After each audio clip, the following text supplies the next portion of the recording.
ตอนนี้ก็สิให้ทานอะไรอีกคือเก่าเพิ่นบอกว่าถ้าคนมีปัญญาฟังธรรมะบทเดียวก็สามารถไปทางที่เจริญได้จะบ่ไปทางที่เสื่อมบางคนเขาก็จะเข้าใจมักการเฮ็ดทานเนี่ยทุกคนอาจจะมาเฮ็ดให้ทานให้ญาติพี่น้องที่เพิ่นล่วงลับไปแล้วทุกคนก็มีปรารถนาเฮ็ดแบบนั้นแม่นบ่แต่เขาก็ต้องเข้าใจก่อนในเรื่องว่าเรื่องการเฮ็ดทานเฮาวางจิตแบบใดเฮ็ดแบบใดแล้วผู้ใดสิได้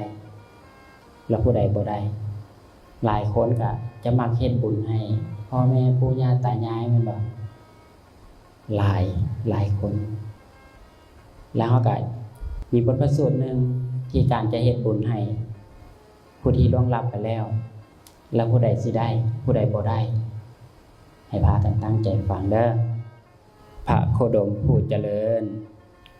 ข้าพระเจ้าได้นามว่าเป็นพราหมณ์ย่อมให้ทานย่อมปลูกความเชื่อว่า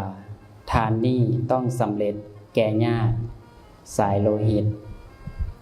ผู้ที่ล่วงลับไปแล้วขอญาติสายโลหิตผู้ที่ล่วงลับไปแล้วจงบริโภคทานนี้อิทังทานังเปตาญาติสาโลตาปาริปุสสันติพระโคดมผู้เจริญทานนั้นย่อมสำเร็จแก่ญาติสายโลหิตผู้ที่ล่วงลับไปแล้วหรือ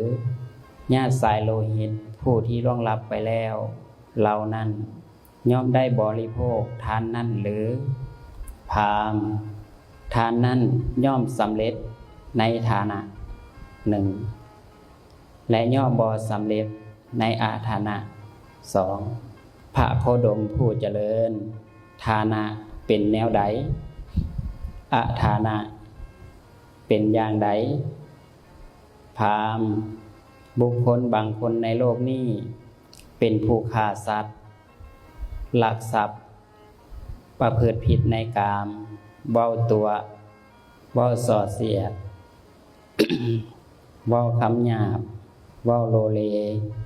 มีความอยากได้ของผู้อื่น